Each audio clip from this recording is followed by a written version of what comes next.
Hey yo everyone!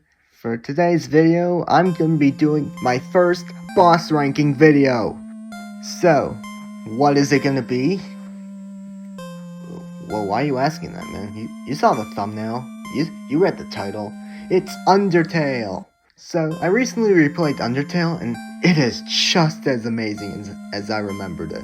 Also, I made it through the neutral and pacifist route without eating the snowman piece for once, by the way. Anyway, I'll be ranking all of the Undertale bosses. Undertale is a beautiful game and is actually on my top 3 favorite video games of all time. With Undertale, that includes Super Mario Galaxy and the first Insomniac Spider-Man game. Those 3 are games I highly recommend, by the way, but back to topic. Undertale has a beautiful soundtrack, a unique combat system, likable characters, and funny moments. I just wish the fanbase wasn't so shitty. I've seen some questionable art. Ugh. Anyway, this ranking will feature all 3 routes: pacifist, neutral, and genocide. There will be some disqualified fights, which feature Shiren, Royal Guards 01 and 02, and the Metaton quote-unquote fights. Reason being is that I don't view them as boss battles. Now, let the ranking begin! Oh my god, can you even call this a fight? I probably shouldn't have put this on the list, but whatever. Metaton Neo is supposed to be the penultimate boss in Undertale Genocide, but what the hell? This is the worst fight in Undertale because, well, he doesn't even fucking attack you! He just stands there like some big show-off or something. The music is annoying since it is on loop, which, by the way, lasts for about 30 seconds. And by the way, that song is basically a redone version of a much better song that was used in this game, which I'll talk about later. If you check his stats, you can see here he has 90 attack and 9 defense. He doesn't even do anything with the 90 attack. What the fuck? I know this boss is supposed to show that you lost your humanity, so therefore a human eradication robot can't kill you, but still, he could have at least put up a fight. I'm fine with the Yoko, but have him fight at least.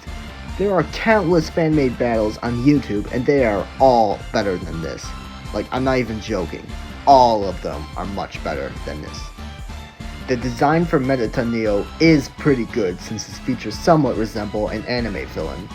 Which makes sense because he was built by Alphys. But overall, disappointing boss, if you can even call it a boss. This fight doesn't really hold a special place in my heart. It's just easy. All you gotta do, if you're doing pacifist, is just spam cheer and you're good. If you're doing genocide, then I'm afraid you can't kill him. He's like the only monster you fight that can't be killed. Even so, spam attack and you'll be good, but you'll still lose 1 XP afterwards. Napstablook is just someone who needs a hug and to be told that he isn't worthless. Here's a fight that I find equal to this. The Mad Dummy fight. Nothing special, it's fun and all, and I find it slightly better than the Napstablook fight. Yeah, it's fun, but it's pretty easy if you already know what you're doing. The music's okay, but not really as great as the other songs in this game. If you took Mad Dummy out of the story, I doubt the game would be any different. In Genocide, however, he becomes so pissed off that he becomes corporeal, so he spares you. But since you're doing Genocide, you gotta kill him. So yeah, dogs are pretty cool. Honestly, I'm more of a cat person myself, but hey, I still like dogs. Let's start with Doggo. His fight is basically a tutorial to learn about blue attacks. Don't move and you'll be okay. If you're doing pacifist, pet him after he attacks you. Afterwards, you can spare him. But in Genocide, just take him out. Take him out with attack, you're done. Dogami and Doggeressa. Better love story than Twilight, Attack of the Clones, Ice Age Collision Course, and so on and so forth. In all seriousness though, all you gotta do is roll around, then have them re-sniff you. Once that happens, they'll think you're just a lost puppy. Afterwards, pet them, then you're good. Greater dog. That's a big boy right there. I mean, come on, little doggy wearing a giant's armor, that's adorable. Anyway, so basically all you have to do is do these acts in this order. Beckon, play, pet, then pet once again. Do that and you're good. If you're doing genocide, I'm really afraid that you have to kill him. Sorry, there's no way around it. The reason why I rank them so low is because they're just too easy. There's nothing really special about them. The song is honestly not that much of a banger, but yeah. So let's get a move on. This fight. The first major boss battle in this game. I guess you can say this fight is basically a tutorial. Get it? No? Okay. Anyway, after telling her you want to go home constantly, Toriel wants you to prove that you can survive in the outside world. This fight's good. Like I said before, it's basically a tutorial, no pun intended this time, I swear. If you're doing pacifist, or if you just don't want to kill her, then spam spare, and after a few turns, you'll be good. One thing I want to point out is that when you're low on health, she'll purposely miss her attacks. But she can still kill you. That, by the way, actually happened to me the first time I played Undertale. And I actually killed her the first time in a neutral loop. Oh my god, why? I thought it was like Pokemon. But no, it's nothing like Pokemon. I swear. It is nothing like Pokemon. I am so much smarter now. Anyway, if you're doing genocide, one-shot her like most bosses and you can move on. The reason why it's so low is because, well, it's just too easy. At least if you played the game multiple times like I have. The music is pretty good and the fight is decent. Next. Wholesome Papyrus. The only monster in this game that can't kill you. And by the way, he's actually one of my favorite characters in Undertale. Anyway, look, he can only bring you down to 1 HP. If he does so, he'll put you in his garage. Lucky for you, it's easy to escape. If you lose to him 3 times, then you can just skip the fight altogether. Anyway, the fight itself is enjoyable and the music slaps. But again, it's relatively easy if you're like me and played the game multiple times. Basically, he consists of blue attacks. If you've been paying attention, you would know that if you don't move, you'll be fine. But what's this? You're blue now. Basically, you can't just roam around like you would usually do. Instead, you can only slide and jump over attacks, which, by the way, is a fun mechanism. In the final turn of the fight, Papyrus said he'll use a special attack. But, looks like a dog got a hold of it, so he uses a regular attack instead. Which was pretty fun to dodge, I'll admit. I don't know why, but it's just fun. And if you're doing genocide, oh my god, it's painful. Basically, he'll try to reason with you, but since you've made it this far in the genocide route, you shouldn't turn back. Anyway, check his stats, and here's what it gets you. Forgettable. Oh, fuck off. If you dare insult my boy Papyrus, I'm gonna put some dirt in your eye. Anyway, you one-shot him in genocide, and Jesus Christ, that hits hard. Even in the end, Papyrus still saw some good in you. Oh yeah, one more thing. After you kill Papyrus, Sans is pissed off at you, no matter what route you're doing, neutral or genocide. He's pissed at you. This is when the fights start to get a little more challenging. I remember on my first ever run, I died a few times in this fight. Although in my most recent run, I don't mean to flex when I say it, but I beat it first try. Anyway, you turn green, so therefore you can't move. You can only move your spear to block Undyne's attacks, and that's it. After a couple turns, you'll turn red again. That's your chance to run away. You go through this process a few times until you arrive at Hotland. After you do so, Undyne will pass out due to the heat, and so you are given the choice to give her the water or not.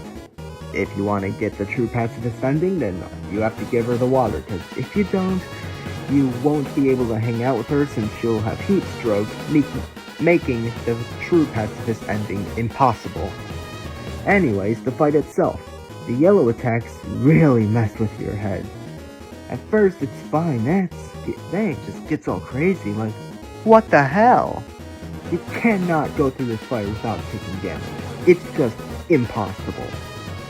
The music's good, and the fight is fine.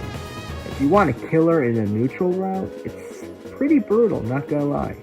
Basically, she'll just keep fighting even though she's already on the verge of death. When she attacks you in that state, her attacks become slow and easy to block. It really shows you what someone can do if they're really that devoted. Just insane to think about.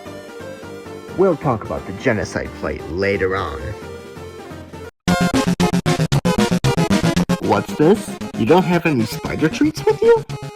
Well, prepare to have your ass kicked because you're broke. If you purchase the spider treat from the ruins and manage to save it up, eat it in front of Muffet and you'll be able to avoid the fight altogether. If you didn't save it, it's completely understandable, especially on your first run. If you somehow saved enough gold to purchase the spider treat from Muffet herself, again, you'll avoid the fight altogether. This fight is somewhat difficult. In the beginning of the fight, Muffet will turn you purple, so therefore you can only move up and down lines. The attacks are fine at first, but then they get so fast, and your pet, that is a pain in the ass.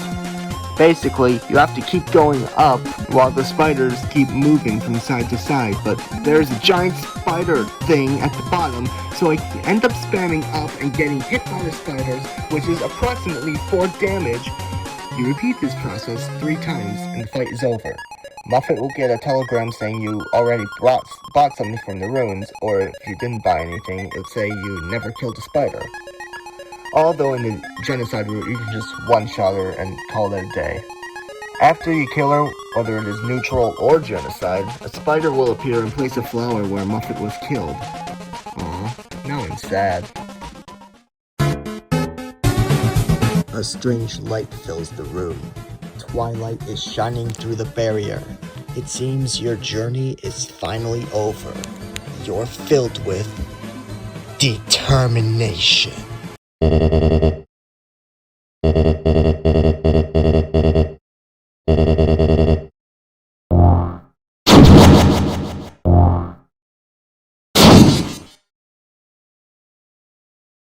Holy shit, Asgore, I needed that, what the hell? Anyway, this may be the first ever time you have to use the fight option in the game. Sure, you could try talking to him, but that won't work. Just like that Toriel boss fight. Anyway, just spam attacks and you'll be on the right path. If you manage to save the pie Toriel baked you throughout the entire game, then eat it right in front of him. That will lower his attack and defense. But he still hits hard though, you gotta admit. Which is why you should purchase the legendary hero, which is a healing item you can get from the fast food employee, which by the way, will increase your attack by 4. His attacks are somewhat similar to Toriel's, as he also uses fire magic. There are differences, like he uses his trident to attack you with an orange or blue attack. Pay attention to his eyes and you'll be okay. Remember, if it's orange, move. If it's blue, don't move at all. As Asgore's HP gets low, his defense decreases. After you defeat him, you are given an option to either kill or spare. Kill, and you can go home while the monsters have to suffer underground. Spare, and you'll get killed along with the rest of humanity. Although if you do spare him, he accepts you into his family, so humanity doesn't have to die. But Flowey killed him before he could do anything. Yo bastard! Oh yeah, he doesn't get a boss fight in the true pacifist nor genocide, I'm afraid. It seems like you're going to have a bad time. Holy shit, the flashbacks! The fucking flashbacks! If you like a good challenge, then this is the fight for you. I'm glad I'm not the only one who found this fight difficult. In fact, pretty much every Let's Player I've seen, except for Merg, who by the way is an absolute god, had struggled in this fight. Vegeta, what does the scouter say about it? Nathan's death count. It's over 9,000! What, 9,000? There's no way that can be right! But let's start talking about the fight itself, shall we? The fight starts off with Sans' monologue, and before you even get the chance to strategize, he already attacks you. That breaks the rules of every RPG. Once you memorize it, you should be fine. Maybe. I don't even know anymore. Anyway, the first phase is pretty difficult. Some of his attacks resemble Papyrus's, but much faster and harder to dodge. After all that hell, Sans would stop attacking you, offers you mercy. This is your chance to heal, by the way. If you spare him, then you get dunked on and die, so you have to start the fight all over again. If you attack him, he'll dodge, and more hell is on your way. This is when the fight goes from pretty difficult to really fucking agonizing. This actually might be the hardest boss I've ever fought. I never played No More Heroes 2, by the way. Anyway, quick attacks. You can only rely on your reflexes at this point, so think fast, bitch. In this phase, he also uses Gaster Blasters. Big or small, it's the same basic concept. Pay attention to where they're aiming, and you'll be okay. Don't rush. Then he slams you to the wall, and you have to jump up just in time to avoid the bones. At first it's simple, but it only gets difficult from there. Then there's those bones that come from the sides. Move in circles and you should be fine. At this point, Sans is warning you about his special attack. Now it's the turn before he uses the attack. This is the most difficult part of this fight. It starts off with the wall slamming with bone attack, then the side bone attack. Then he slams you to the wall, and now you have to go through an obstacle course of bones. If you survive that, then it's only just begun. We get even more quick attacks, then Gaster Blasters surrounding you, shooting a beam which keeps going in circles, and now you have to move away from it in that same direction, because if you don't, you're fucked, and you have to start the fight all over again. If you somehow survive that, you've won. He'll slam you against the wall rapidly, but he can only bring you down to 1 HP. Now, we see a special attack.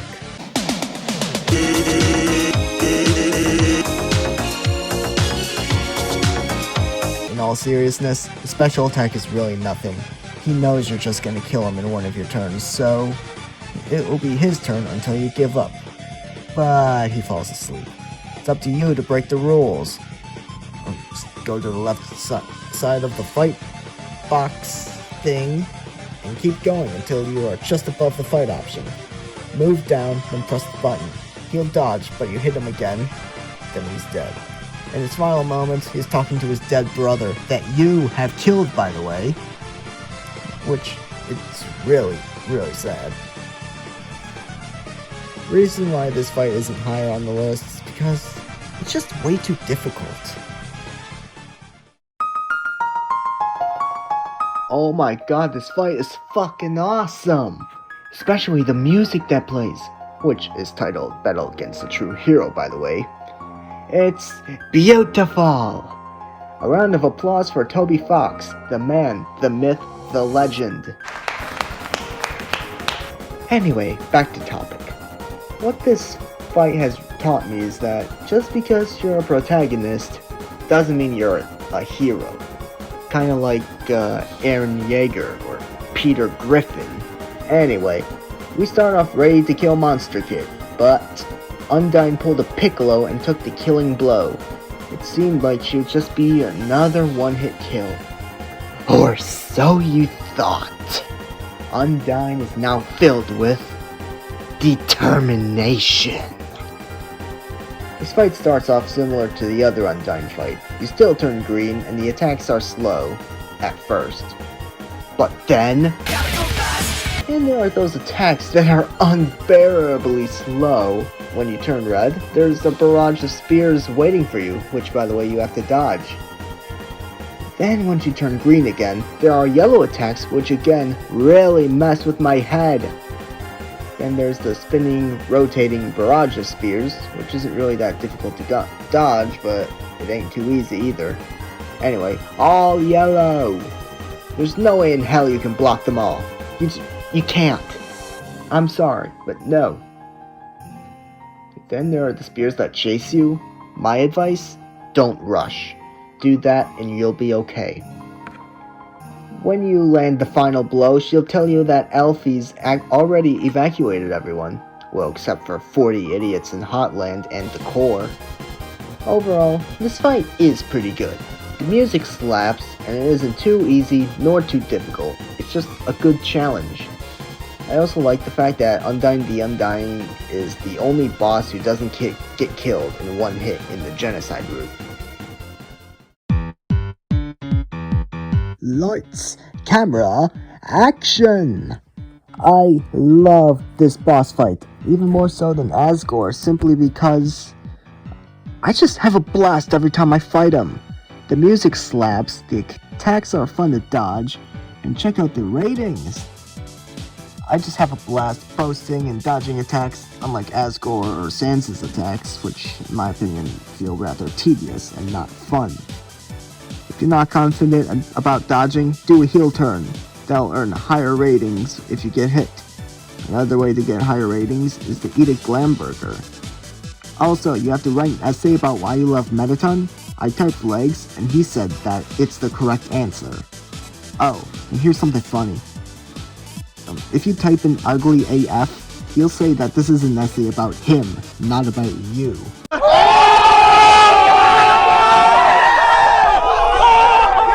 Then he'll expose his heart, which, by the way, this is your chance.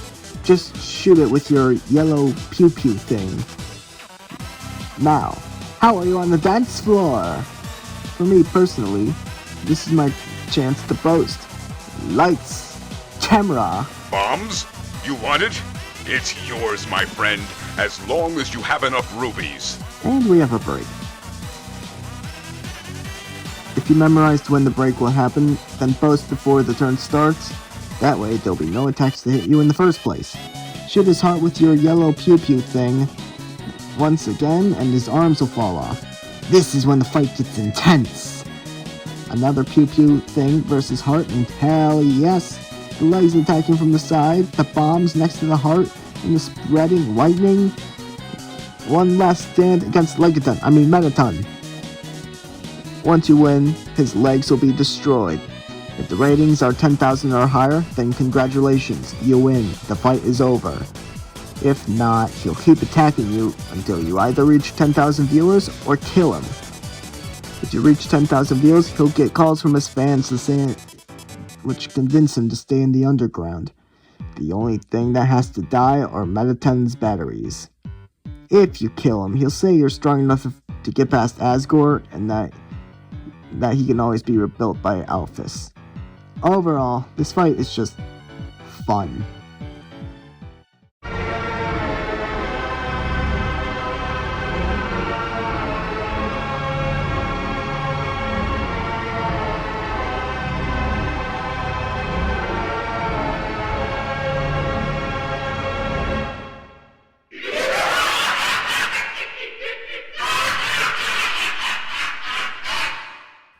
If you don't have this fight high on your list, you really are an idiot. We pick up after Asgore's death, and Flowey has absorbed the 6 human souls. You're now in Flowey's save file. This fight is unique. For starters, Omega Flowey, or some people like to call him Photoshop Flowey, is pure nightmare fuel. Look, I've seen some terrifying final bosses in video games in the past. And this is definitely one of them. At first, you can't do anything.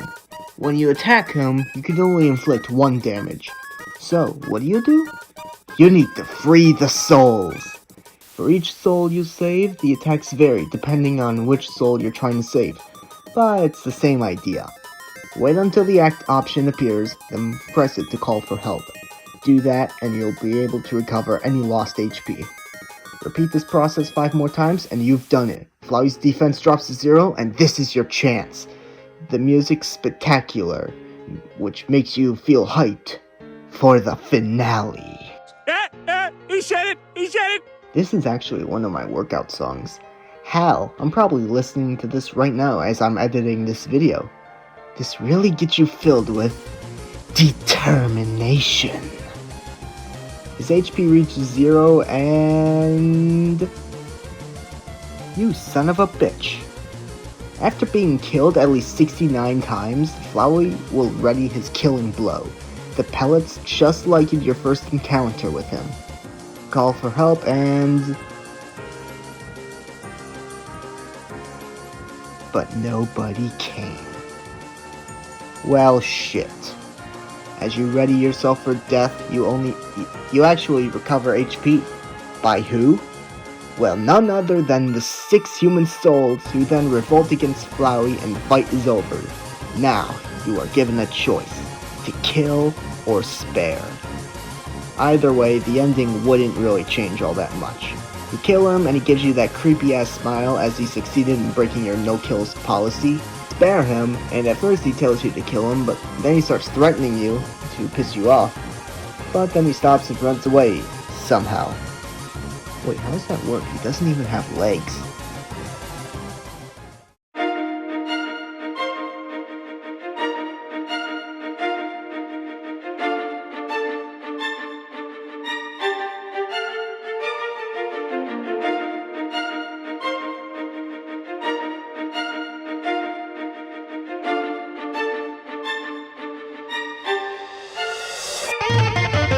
Hell yes! Best fight in Undertale, best final boss, and even best final boss song.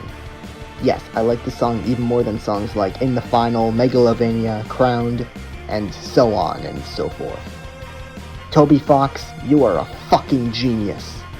Anyway, we start off with a fake out final boss, which is Asgore. The friends you've made throughout the long journey stop the fight. Seems like all is good, but that's what Flowey wanted. Now he has absorbed the 6 human souls and is about to absorb the monster souls, which has him return to his true form, which is... Azrael Dreamer. Oh. So the fight starts off like a normal boss fight, but then the background gets all colorful and trippy. I gotta be tripping here. Check his stats and, well, his attack and defense are infinite. Even if you chose the attack option, it won't even leave a scratch. Besides, why would you even do that? This is a pacifist route. Anyway, you try to use the act option, and here's what you can do. Hope to redeem the damage you take, and dream to fill up your inventory with healing items. This fight is not easy, as expected from a final boss, but when you die, you think you're gonna get a game over screen, but you can't die. You're just too determined. The fight progresses and all that really does is restart the music, which is fine by me since the song is beautiful. After plenty of turns, Azrael tries to inhale you, which brings you down to 1 HP. That's when he decides to kick it up a notch. Phase 2. You can't move, you can't fight, you can't call for help, you can't heal, you can't even save your game. But there is something you can save. That's right. Save the friends you have made throughout the journey. Undyne, Alphys, Sans, Papyrus, Asgore, and Toriel. After you save them, it seems there is only one person left to save. But who? Yes. Save Azrael. Holy shit, this is beautiful. Azrael pulls a Toriel where he purposely misses his attacks, but then he hits you with a final flash. Now, your HP is in decimals. You are too determined to die. Azrael has to accept the inevitability of death itself. After the fight, we learn the human character's true name, Frisk, and Look at little Gamer. Junior. Gonna cry? This is just so wholesome and basically why I love this game. Hell, I even hesitated to do the genocide route solely because of this. So there you have it, my ranking of all bosses in Undertale. If you like this one, I'll be doing more boss ranking videos in the future. But, what am I doing next? Well, I'll be working on my review for the Star Wars prequels and classics, as well as an upcoming rant on the sequel trilogy, which will feature a friend of mine, Chad Peterson. However, those videos might not come out anytime soon since I have exams coming up during June. So I might be slacking on uploads during that month. So all I ask of you now is to be patient for a while. Although that's not really an issue, y'all are pretty chill. Before I end the video, I have a question for you. What is your ranking of all the Undertale bosses? Please comment that in the comment section below. So I hope you enjoyed this video, and I'll see you in the next one. See ya, chump!